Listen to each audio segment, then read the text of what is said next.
Welcome to Analyst Talk with Jason Elder. It's like coffee with an analyst, or it could be whiskey with an analyst reading a spreadsheet, linking crime events, identifying a series, and getting the latest scoop on association news and training. So please don't be that analyst and join us as we define the law enforcement analysis profession one episode at a time. Thank you for joining me. I hope many aspects of your life are progressing.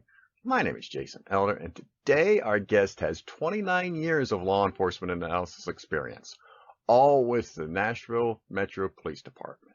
He is currently the research manager. He has experience with the Army Corps of Engineers and actually retired as a colonel.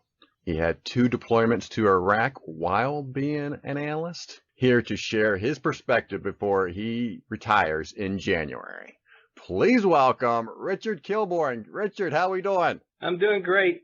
Jason, how you doing? I am doing well. It was good to meet up with you at the Talia conference, and I am glad because I might have missed you since you are calling it quits here in January. So you got a little countdown going on? Oh, yeah, definitely. Looking forward to it. It's been a long career. It's been very rewarding. I look forward to going out to pasture, per se, but who knows what my future has in store for it. So I have no plans. All right. So as mentioned, you have 29 years of law enforcement analysis experience. So that takes us clear back to 1993. And so yes. How did you discover the law enforcement analysis profession? Well, it all kind of started in that time frame. 1993 is when I decided to leave active duty with the U.S. And I had a very good career with the Army at that point in time. I enjoyed every aspect of it. I was an Army Corps of Engineer officer. My degree that I was working on right before getting off of active duty was Management Science Operations Research. So that's what my master's is in. And it kind of blends in with the functional area of my last 2 years, which was when I was at Fort Hood and Fort Knox, Kentucky. I was working with the Army's Test and Experimentation Command, and I served as an Operations Research Systems Analyst. And that's kind of a researcher, per se. And so we designed tests of military equipment. At that time, it was armor equipment like the M1 tank, and or engineer stuff like the floating bridges, digital topographic systems, those types of things, and test those prototypes. That, say there's 3 prototypes, and kind of go through the testing cycle where you're testing all these different performance factors of those prototypes, and then recommending in a final report scientifically, mathematically, and statistically which prototype was the best. And through that process, I learned and used a lot of the scientific method, which I think is critical in this job as an analyst. And as you know, the scientific method, you go through and define the problem, formulate a hypothesis, you actually conduct your experiment.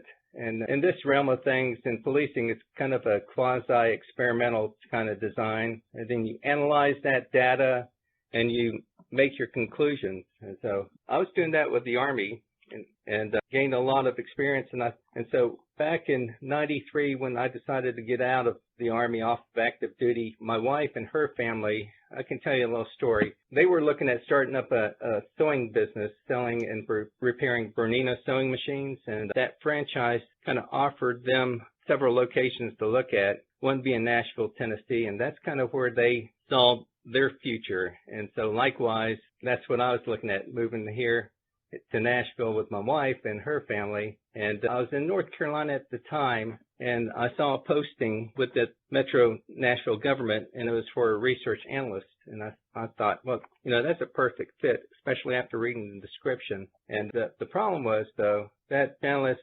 position, the date for that application had already passed. And it was a position, a research analyst with the Metro Police Department Planning and Research Division. And so my wife and I talked about it. She kind of prompted me and urged me, not to settle, which I always believe in.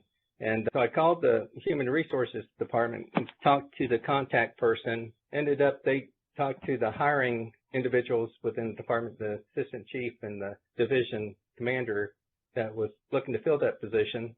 And I faxed in my resume, and then I was included and permitted to join the pool of candidates. So that being the case, there's a life lesson learned, I think, that everyone should look at, and that is you need to be proactive. You don't settle and go for what you want. It's kind of like me talking with my sons. I always tell them, you can be anything you want to be, but you have to go for it. It's not going to come to you. You have to go for it. So that was a big life lesson I learned in the hiring process and how I ended up with the Metro Nashville Police Department.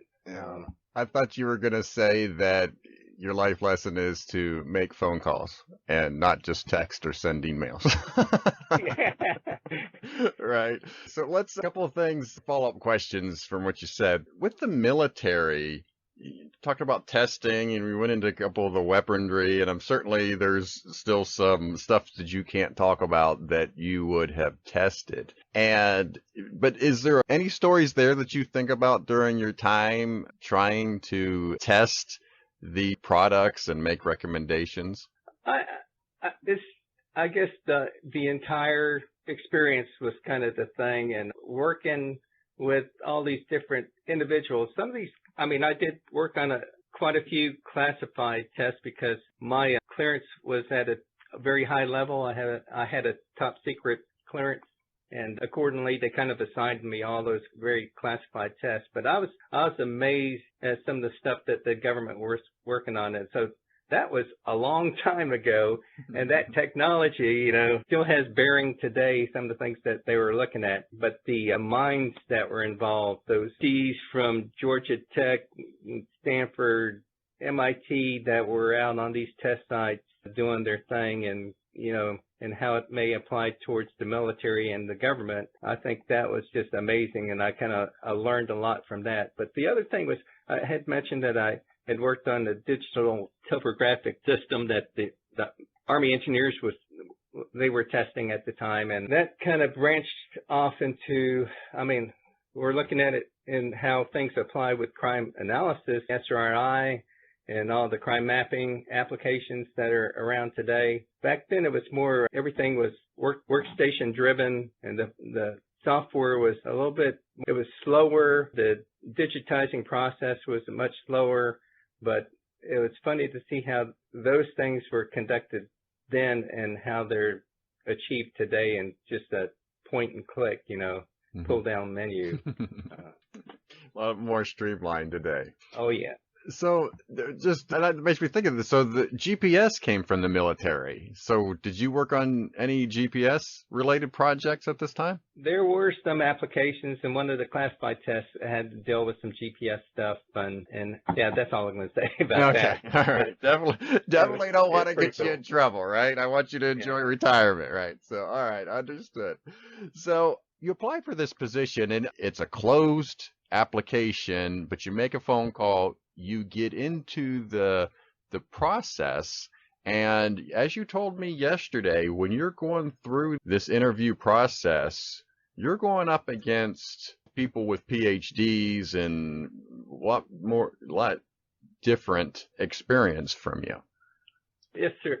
What I experienced was, first I had to take like a written exam for the civil service kind of exam for Metro, and then from there they kind of prioritized or gave different tiers of groups of individuals. The top tier was looked at for the interview process, and we had the first interviews, and then from there they broke it down to like the final 7 candidates. And I can remember sitting in the room looking around, and everyone was kind of talking, as to what their backgrounds were and what their expectations for the job would be. And of the 7, there were only 2 people with master's degree, myself and another individual, and then there were the 5 remaining all had PhDs. But what I found just talking with everyone is they were pretty much academic folks. They didn't have the practical applied experiences in their background. So I think that's what gave me the advantage, was I did have the experience. A little bit serendipitous, it seems like, that worked all out for you. And so take us back to 1993. You're walking into office for the first time. What were some of the feelings that you had? What were some of the issues that you were dealing with? I think the first thing I saw was, the police department is kind of quasi-military organization. You do have a chain of command, the way things are structured. the way things go up and down the chain of command, kind of parallel a lot to what the military does. In fact, there's a lot of people, prior military and veterans, on the department, and we're so back then also. And I think that enabled me to walk in the door and have a little bit of a bond with individuals, you know, across the department, one place or another. And there were several assistant chiefs at the time that were prior military. In fact, the chief of police was prior military. So there was a little bit of kinship, you can say, that took place, and I felt comfortable. But when I stepped in the door and got to my office and kind of started doing my job, I saw that really we weren't doing much in regards to crime analysis. I was doing a lot of research and looking at different related topics, anything, everything, you know, kind of what crime analysts do today anyway is research. And but from the technical crime analysis viewpoint, we did have a section. There were two people in the division that I was in that were assigned as crime analysts, and what they did was look at field interview reports and take the information off of that and put it into a spreadsheet and then put the pins on a map. So the pin map concept from way back when. And that was it. That was crime analysis for the department. And the big thing was, you know, hey, we're trying to figure out a little bit more about, we saw a red Corvette in the area of this crime scene. What do we have about a red Corvette scene around this area? And that was, you know, maybe gleaned off a field interview report somewhere. So that was the gist of crime analysis. And as I kind of progressed in my job, I eventually took over that responsibility of crime analysis, and we built the crime analysis component within the department. And originally that was centralized. We started off with like 4 sectors, or you could call them precincts, but back then we called them sectors throughout Davidson County, because we have a metropolitan government. It's both the city of Nashville along with Davidson County. The governments are merged together, and today we have 8 precincts. So we went from 4 to 8, and so when we were more centralized, we had crime analysts centralized. They worked for me. There was actually a sergeant that worked for me that kind of supervised the crime analysts directly, and they were all sworn. And then I had 2 other crime analysts that were working with me more at the headquarters and doing the typical chick level kind of analysis, you know. And those sworn officers that were crime analysts each supported one of the sectors or precincts at the time, whatever year it was, you know. Eventually the sectors became precincts when I think that was around 2003 or 4. Chief Surpass came in and restructured the organization, renamed the sectors as precincts, and actually provided those precincts with some investigative capabilities and some other resources to kind of let those commanders have more control over those areas. Because during this time, those that may not be familiar with Nashville, I mean, Nashville has been growing and growing and growing for the past 3 decades. So I can easily see how different the Davidson County and Nashville would have been when you started in 1993 as opposed to when the new chief came in around 2003, because even in that amount of time, Nashville had a lot of growth. Oh, yeah, we're seeing a tremendous amount of growth and a lot of change in how we were policing. You know, we started off when I first arrived, and the way it was we have like different zones or beats. Traditionally, I guess every department kind of looks at it differently. Some departments may call them beats. We call them zones, and we still do. And those zone officers were kind of responsible for their zones, and we try to have it where they had about 30% of their time they could spend on proactive activities. But then we switched around that 2003, 2004 timeframe when we created the precincts and pushed out all these extra resources. Those zones and zone officers that were responding to calls for service became less proactive and were just kind of more responsive to calls. And these new units that were proactive, there were flex units and crime suppression units. The flex units were those individuals that came as a team, and their hours may flex throughout the day, but they would have special initiatives in certain areas to address specific problems and work proactively. And the crime suppression units were kind of doing the same thing, but they were more focused on the narcotics and prostitution types of activities. And so we had the whole concept switch from where zone officers were kind of their own thing in their own zone and took those responsibilities to where, no, now we want the zone officers to be reactive to calls for service, and we have our own proactive elements to kind of try to prevent crimes before they occur. And that was the thought. But we switched about a year and a half ago. Now we're back to the old school concept where we have taken those proactive elements that we had and pushed them back into the zone officer category assigned to patrol zones. And we want those zone officers to be more responsible for their areas, to be engaged more with the community, that community policing concept. But quite realistically, I think we've been doing community policing as long as I've been here. It's been called a different name. Over the years, you develop a ComStat process and ComStat reporting, talking about accountability, and you mentioned community-oriented policing. And there's always these buzzwords and always these programs here that go on. I find it interesting that, when it all comes down to it, no matter how it's sliced, you want the officers to be listening to the citizens and working with the citizens and understanding what the issues are in the area that they're patrolling.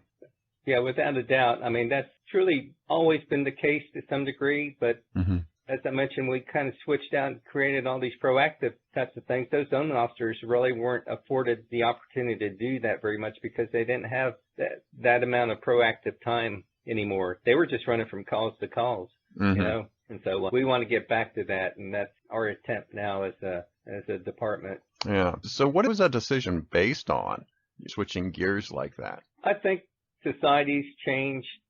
There were some negative impressions from these special initiative teams that we had out there that were targeting different areas for specific types of crimes, and they were viewed negatively by the public in general. And so that concept we try to step back from, and then our chief now kind of is of the viewpoint that we just need to get back to the basics, the way we used to do things. All right. Well, let's get into some stories then. Do you have a couple of analyst badge stories? For those that may be new to the show, the analyst badge story is the career-defining case or project that an analyst works on. So which one do you want to talk about first? I'll talk about the patrol allocation assessments that I worked on. We annually go through a rebid cycle within patrol where the patrol officers get to rebid their precinct that they want to work in and which detail or shift they want to work in. So they go through it and actually tally up from the highest priority assignment and that they may want down to their lowest. And based on their seniority, they get their pick, And part of that comes down to this patrol workload assessment that I do that says, okay, we have 450 zone officers out there, let's say, that are police officer 1s and police officer 2s and FTOs. Actually, the PO 1s usually don't fall into the rebid, but the PO 2s and the FTOs, we have 450. What's the best allocation for those within the precinct? So Central Precinct needs X number, East Precinct needs X number, South Precinct needs X number. And how does that break out by shift or detail? We call them details. And then what should their optimized day off structure look like? How many officers should be off? We work 410s now. We switched over a year and a half ago to 410s for within patrol. So which officers are going to have off on Monday, Tuesday, Wednesday?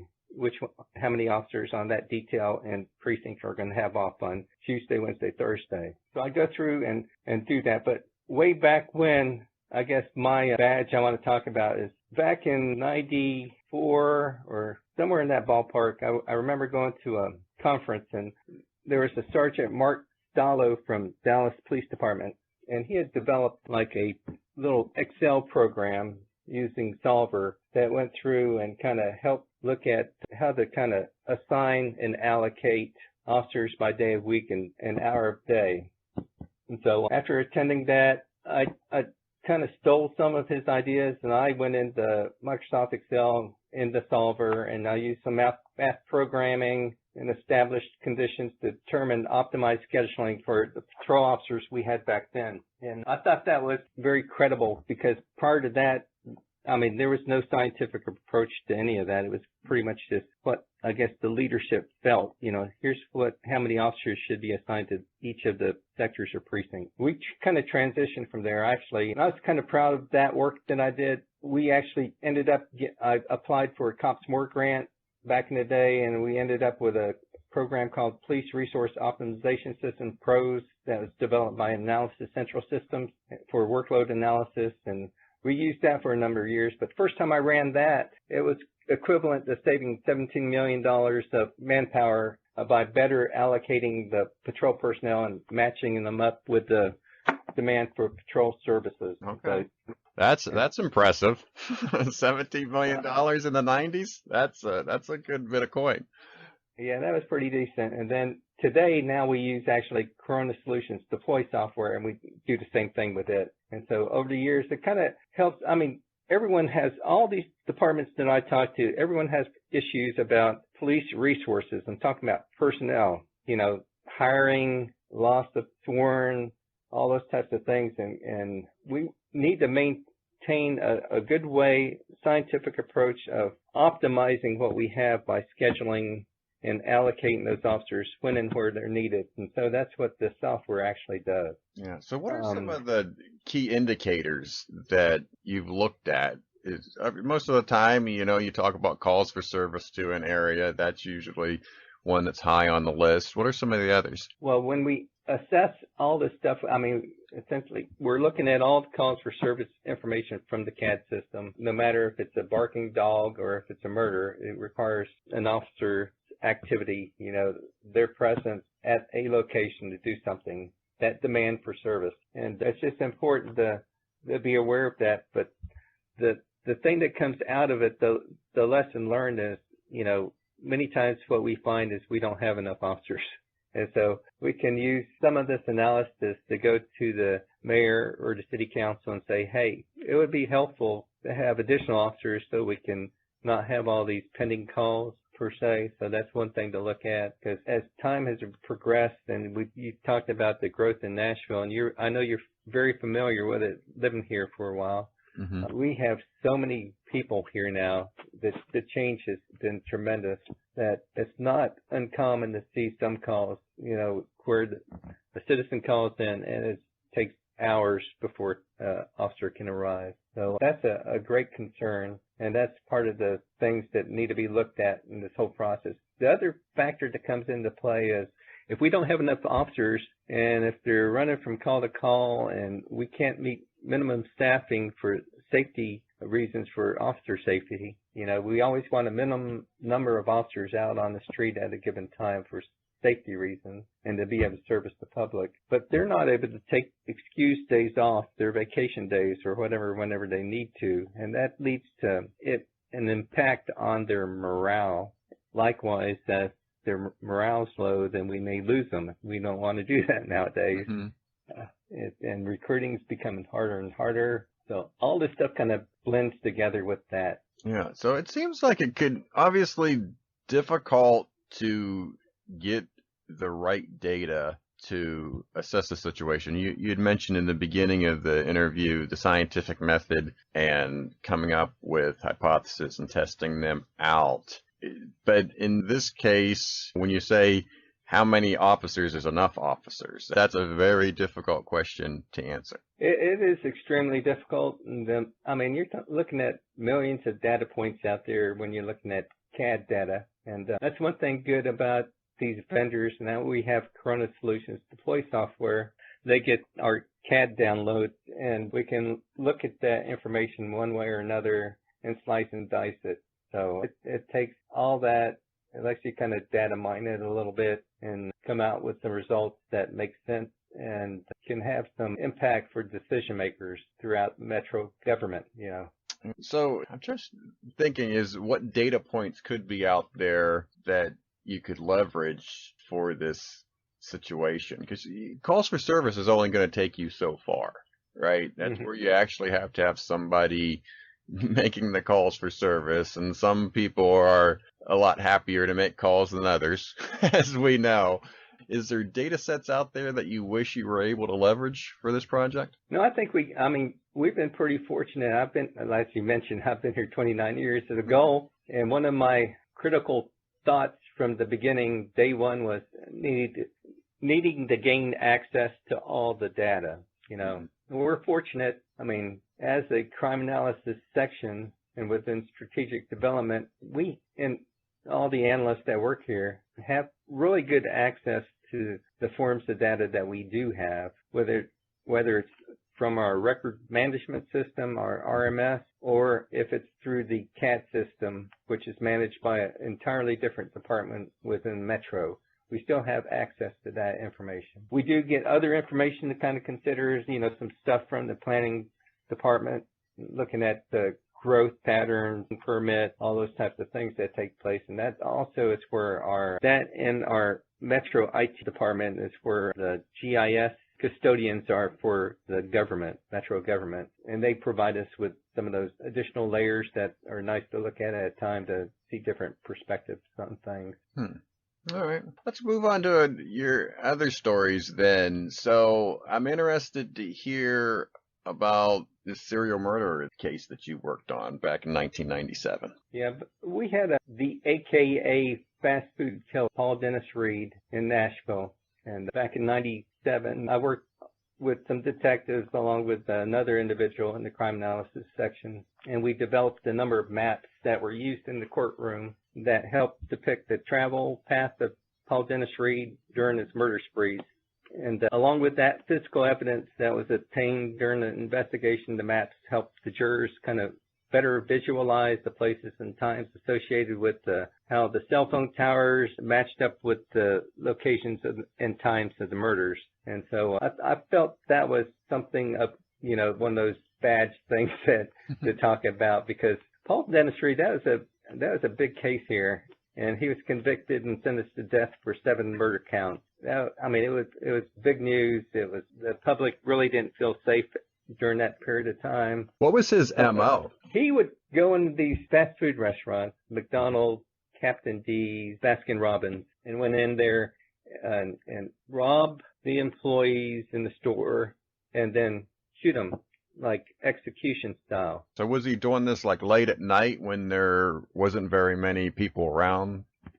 I'm trying to remember the time frames. If I remember right, that may not necessarily be the case. There may have been one of those instances that was more during the day. One of them was actually up in the Clarksville area. I want to say that was that was so long ago. I think that was maybe the Baskin Robbins, and the Captain D's and McDonald's were here. Obviously, he's robbing them, but he also decides to kill them as well, which is kind of a whole other level of not only wanting to get money, but also wanted to harm these victims. Yeah, and one of the things in his appeals and stuff that were filed in all these cases was that he was mentally ill, and the government was doing things to make him more mentally ill, and it was weird. But he eventually died back in, I want to say 2000, maybe it was late 2007-ish, 8-ish, somewhere in there. Yeah. So when you say died, was he executed? I think he died of some weird cause. Like he was still under appeal because these 7 murder counts. Yeah, we'll put a link in the show notes about the case. But I want to go back to the cell phone towers, because this is 97. The amount of people using cell phones certainly isn't what it is today. So I imagine that process of dealing with the cell phone companies and getting this data, in my mind, seems like it would be a very crude process. But what do you remember about it? Yeah, it was a little bit, and I remember there's a back and forth, give and take with the companies that the investigators were going through and getting that information data so we could map it and then working it out with them. And it was a little bit trying to do that and get it And then to actually have the precise location of each of the towers, had to go out, with a physical GPS device, to get those XY coordinates as to the precise location of the towers themselves, and validate those. So it was a little different back in the day, but in reality, when you think of it, it's something simple, that we talked about the patrol workload assessment stuff. That's pretty complex. Doing something like the mapping stuff was simple. It was just a little hard work, at the time, but it was simple, but it had major impact on the jurors so they could visualize things.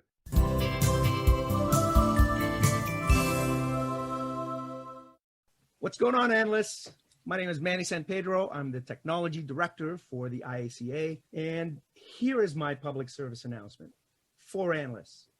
Don't become overly reliant on Excel. Use it to analyze and break down your data. It's a fantastic tool.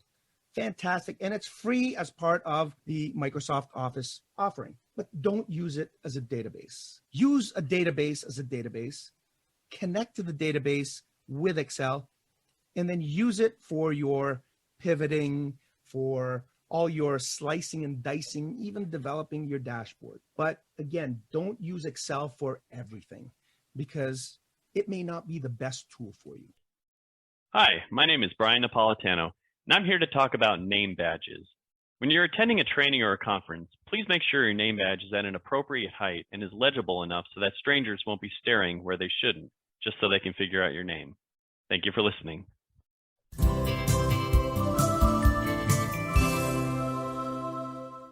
One other badge story that you have here, how you described it as a rank of prisoner release, that program that you helped start. Yeah, this is another thing. It's not really like crime analysis, but, based on my expertise at the time, I was using SPSS statistical software, and the courts kind of asked for some assistance, and I having a skill set, I kind of, as a operations research systems analyst, I kind of looked at an approach to prioritize and rank which prisoners should be released early. Back then, we had a lot of jail overcrowding, and a lot of cities were going through the same thing, and so we were trying to figure out the best way, and the courts were trying to figure out the best way to release people that really didn't need to be in jail.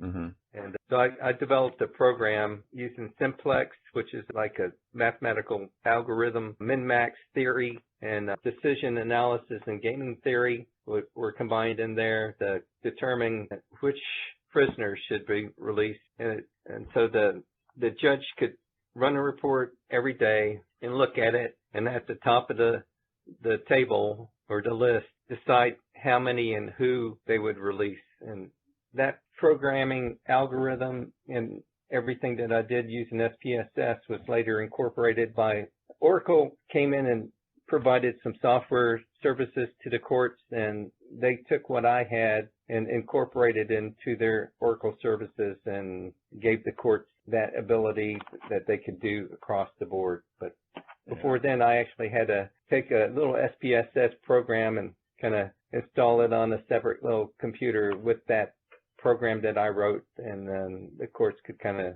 just run it. But yeah, they probably made a nice bit of money off your idea. Oracle, that is. Yeah, I've thought about that at times, but So what are some of the factors that go into this? I mean, obviously, as you're talking, I'm thinking through what they're in for, what their entire criminal history is, what are some of their needs assessments. That is where my head is going with some of these factors that you would be baked into this report. What are some of the others? Yeah, those were the main things, what you just mentioned, criminal history, what they were in jail for. Then there was input that I had received from a number of judges where they would rank those offenses, those Tennessee codes that individuals were arrested for, and then say, this would be the most severe, and this would be the less severe, and kind of incorporate some of that and use a weighted point system with those. And then, let's see, I'm trying to remember. Age was a factor. The older the individuals, the less recidivism they were expected to have. There was, gosh, I can't recall all those factors or elements that we looked at, but there were several, and but they all had a bearing on, you know, society here in Nashville as to who's being released out on the streets. You know, that's something that can get media attention real quick. If you have someone released and commit a major crime, and then it's like, oh, why was this individual released early? So, yeah. Now, was there other follow-up as well? So you're obviously releasing these folks, and you obviously might hear about it if somebody is then arrested or is a recidivist. But was there other information you were collecting after the fact as well to show how accurate this data was? Like more success stories?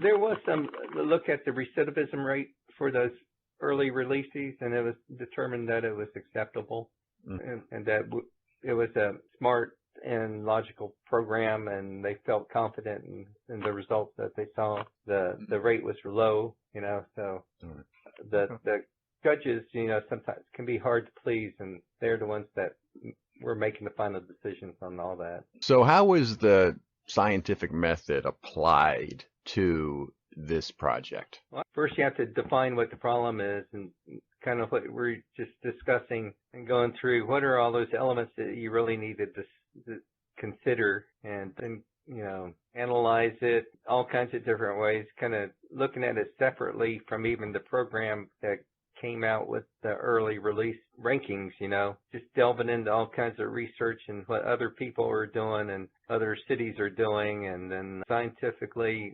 recidivism types of things that you need to consider, you know. So you did all that background research, come up with a plan, then you experiment with it, played around with it, you know. It wasn't like the first time I went through and developed that algorithm that was it. It got revised several times, went back and forth with the one judge in particular, and then ended up, you know, finalizing that so that the results came out pretty much what they wanted to see. And then they were happy. And then following up with that, you know, with some research later on to look at, in fact, there's a group in the court system that does their own analysis, and they kind of did most of the analysis and the follow-up and looking at the recidivism of those prisoners that were released early.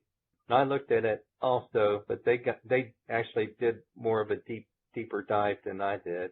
But it was very favorable, and so that was one of the reasons why when the courts were also going through a major revamp of their overall, part of it was the CGIS stuff, but just their overall IT system, and they had Oracle come in as consultants, and they were actually adopted as their vendor, and they looked at what I had done and pretty much stole my algorithms and adopted them in their application that they later used for the same purpose. All right. So it does sound like there was some initial testing at first, and that went back and forth with the judges, and then you validated the results through recidivism rates. Actually, we probably didn't validate the recidivism until it was in place, and we didn't. Once it was going, they were happy. There was no adjustments made to it. Once we accepted it, and, you know, after, you know, kind of just coming up with some examples, when it was a trial, no one was actually released based on the result initially. We kept on talking about what if this, what if that. Well, let's add that to this. Or let's take that one out. Let's change these priorities or weights on these values over those values. And then got to a point where the judges were happy, and that's kind of when we went with it. And then I think it was maybe 6 months later before we even looked at the recidivism and the impact of it. And from my knowledge, nothing was amended or changed to the programming after that point. So let's go on then. I do want to talk about your two deployments, why you're in this position, because I think that is a unique situation.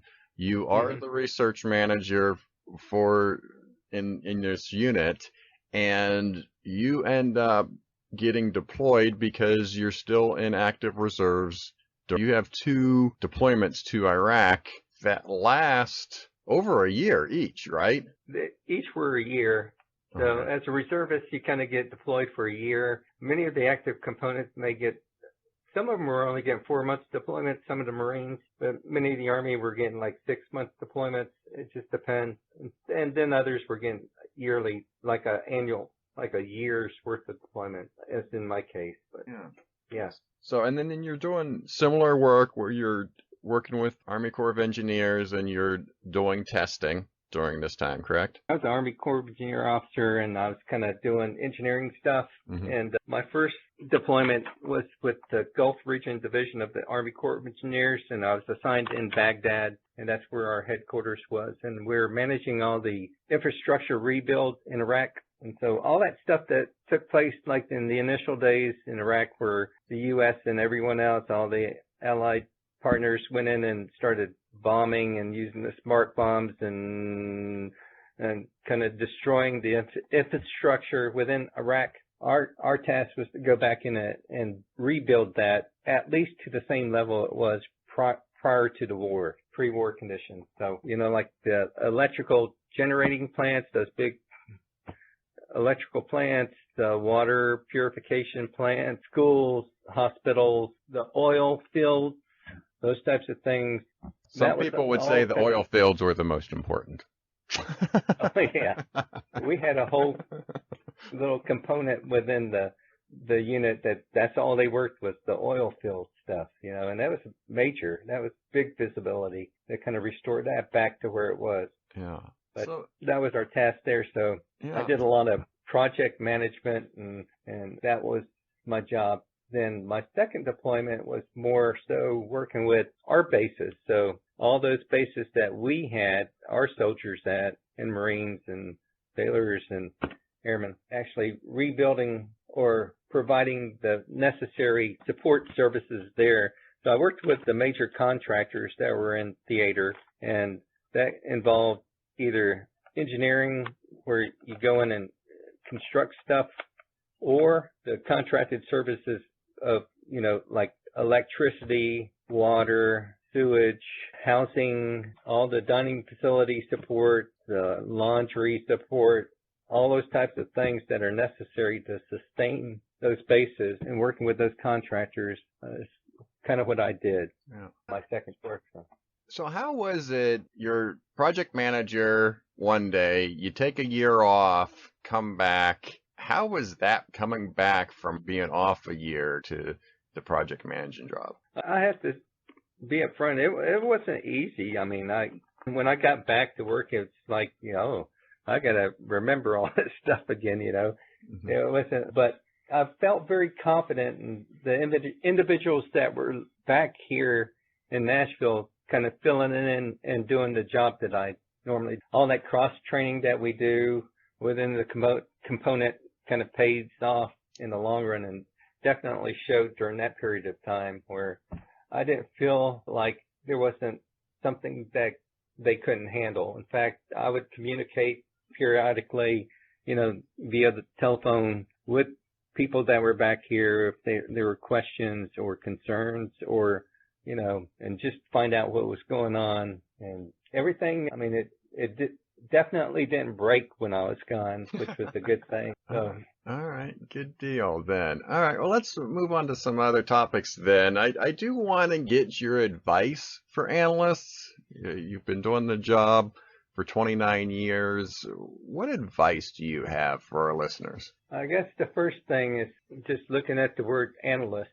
What must analysts do? What do they do? They analyze what? They analyze the data, and that data has to be turned into something that's usable information, And in order to do that, any new analyst must first know the data and everything about it. So go out, do a lot of ride-alongs. It all derives from those initial reports that are taken. Got to understand that process and what it entails.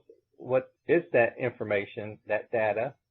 And then you need to be able to use the technology that's available, the hardware, the software, to mine that data and get to it. So the hardest thing I learned being here, and I had to work from day one through whenever, was just getting, as we mentioned earlier, having access to the data And I take that for granted today, but all that hard work in the past kind of paid off. And early in my career, I spent an enormous amount of time working with the IT folks and working with other departments, working with the ECC folks, the emergency communications people with the CAD data, so that we could get that information. I would tell those new analysts that sometimes, you have to work with your chain of command, you have to work with the IT people.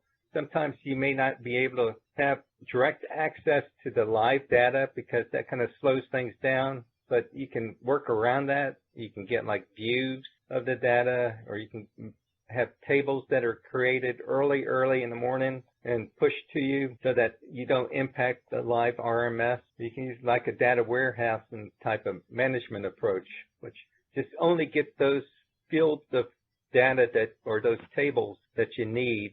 You don't need them all. You don't need every single table in RMS. You only need certain things. Figure out what those are and just get that. Brings to mind, I don't know how many analysts actually actively look for new data sets. Obviously, you have the ones that are in the police department, and you should know which ones those are. But there's certainly data sets that are outside the police department that may be helpful to the analysts. I always think back to my time in Cincinnati Police Department when I discovered that Parks and Recreation had a database in which they recorded their records and had a note section and would put sometimes different information on or vehicles, license plate numbers. There was a whole host of information that could be in there, and identifiers that I could research more heavily after finding those incidents. And so I always encourage analysts to be on the lookout for new data sets throughout their city, really. Yeah, I agree. That's very important. We get a lot of stuff from the planning department with the different layers that they have. So you can see information on different parcels throughout the county, ownership. If you're trying to look at information on socioeconomic stuff, it could be in there in terms of liquor stores, or whatever.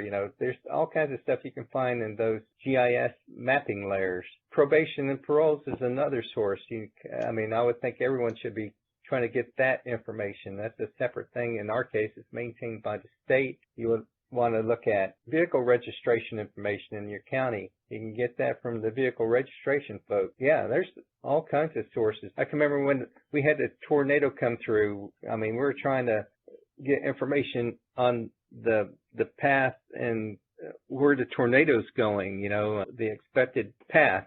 And what I forget what you call it, like a fan or whatever, that the area that may be impacted. So you got to get that information and push that out so that individuals know that, hey, we need to look at the citizens in there and see people that may need help or assistance to get out of those areas, or after the tornado, mapping information that's available there as to where the actual path was, from those climatologists that have out there and study all that information.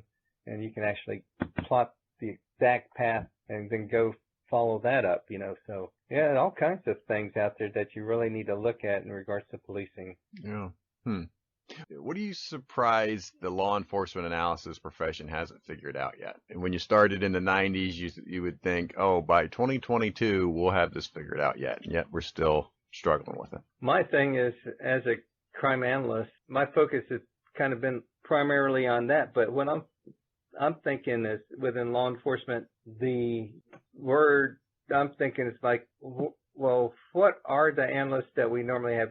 All the training, all the conferences, all the kind of stuff that I read and research talks about crime analysts, intelligence analysts, and yes, and the difference between the two, or the similarities. But there are other analysts out there, I think it's an emerging trend that we're seeing those responsibilities evolving, changing, shifting back and forth. We have investigators that need analysts, Do we have analysts that are just dedicated to providing support for investigators? Do we have so that they can solve specific crimes or a crime series, And then you have the real-time crime centers. They have analysts that are pretty unique. They're looking at specific things. They're looking at all these different cameras and those types of things. Those skill sets are a little bit different. Then you have the traffic analysts doing analysis of traffic-related things. I don't know about you, but I mean, there are quite a few fatal accidents that we have in our county, and it's amazing. You know, I mean, the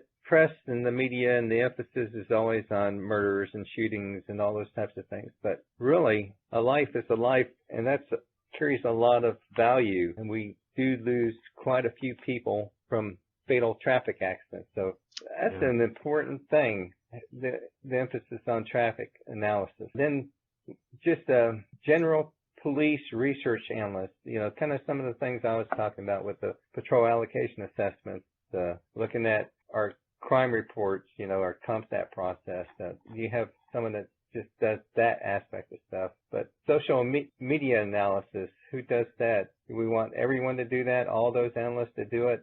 About social network analysis, we kind of do that here in Nashville, and that's used across the board for many reasons. And are you looking at analyzing individuals, groups of individuals, crime trends, series, patterns? Those things kind of are merging. They're kind of going back and forth, as I mentioned, between all these different positions within, I know, our department, you know, and the considerations. I know that's taking place at a national level, but you don't really hear about those other analytical categories that much. You just hear or easily able to Google and research crime analysis and intelligence analysis. But these other guys, what about them? You know? Yeah, I just had Christine Talley on the show. She's from Riverside County Sheriff's Office in California, and that was one of the first things she had to get over, was the fact that the folks that she was working with didn't understand what she did or what she was supposed to do. And that's still something that this profession's struggling with. Is analysis seems like too generic a term, and folks don't necessarily know what the analysts are, their purpose, what they can, what they can't, what they shouldn't do. It's still something that we're struggling with to go along with the lines of classification like you were talking about. Okay. Hey, I thought of another question here. You went through management training, both with the military and with a master's degree, and then you obviously these decades worth of experience as a manager. Where do you sit in terms of educating leaders and managers? Is a lot of training necessary, or you think you learn most of what you know by on-the-job training? You've hit on one of these long-term questions that have been debated for years and years and years. That's like leadership, if you want to call it that way. Can leadership be taught, or is it something inherent? You know, is it in your DNA? I feel, and based on my military training, that leadership is something that's taught.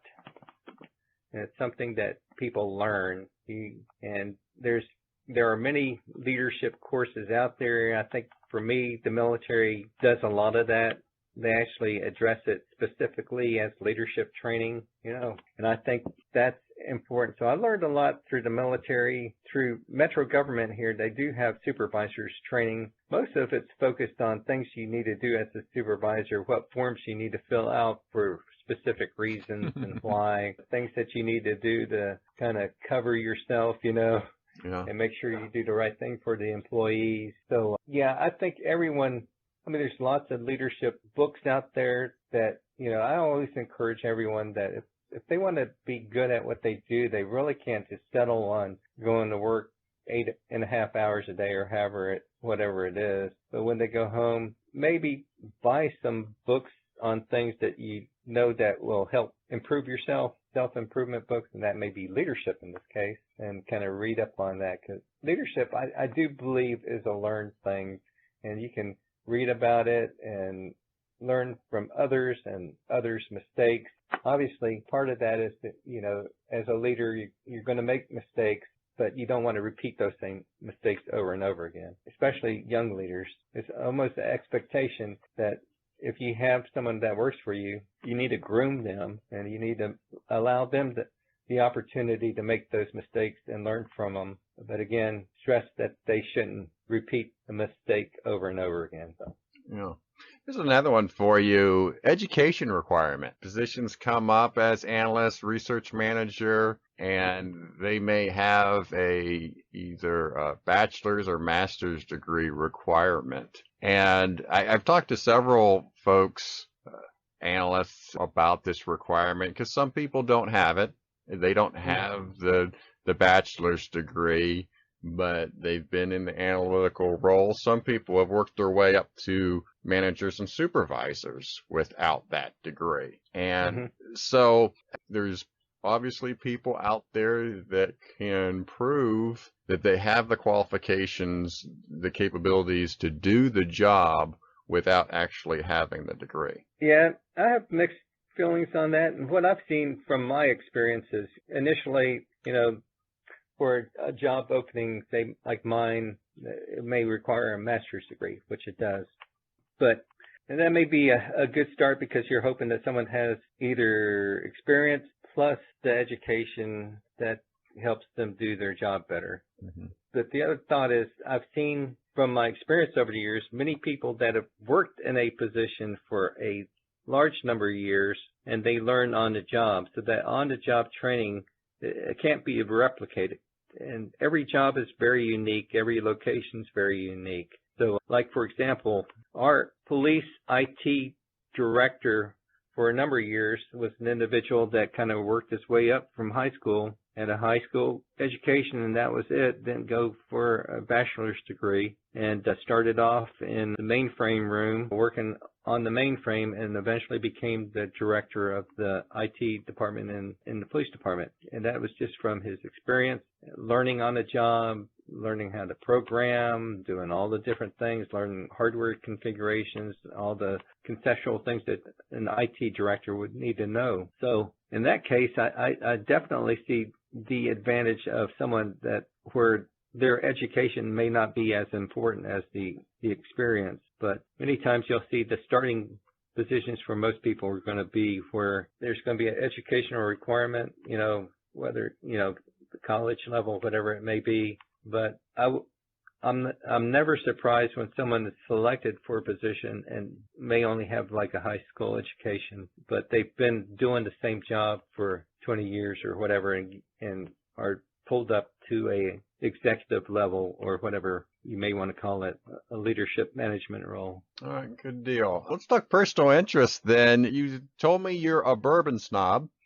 And oh, yeah. Which is all right. So what is your favorite bourbon at the moment? There's so many, Jason. I just can't.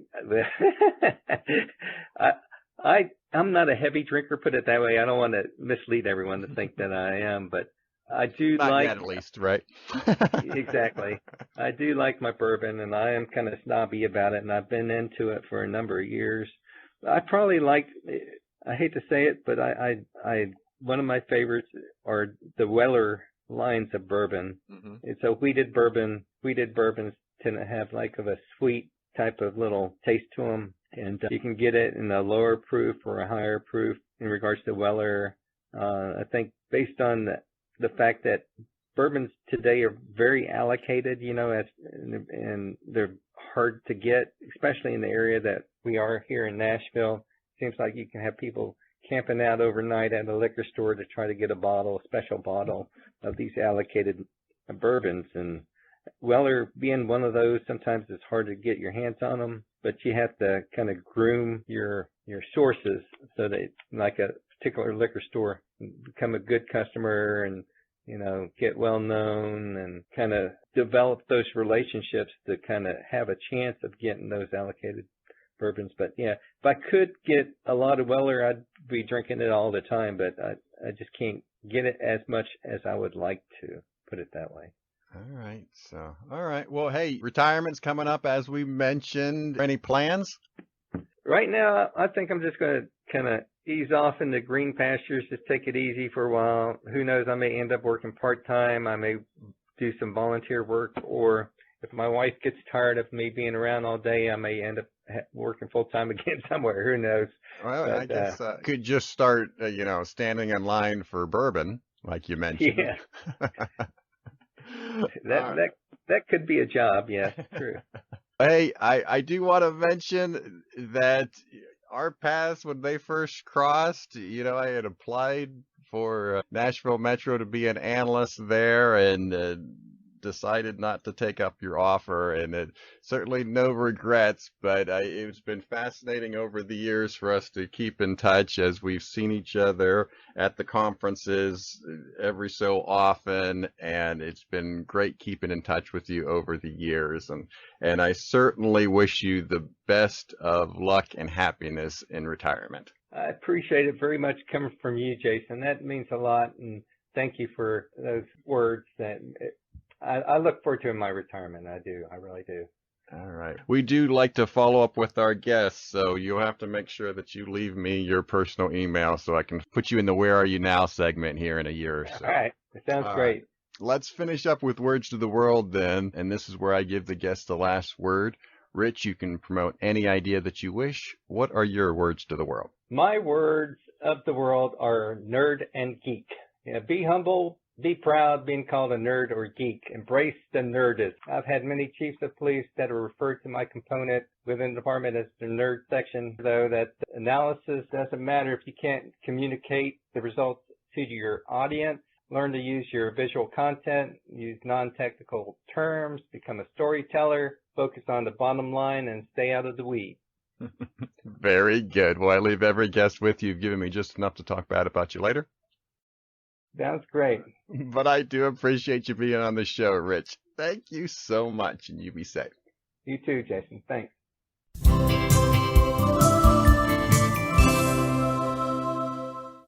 Hi, this is Shawn Fisher, and at my work, we're known as the Nerdery, and we're proud of it. Embrace who you are.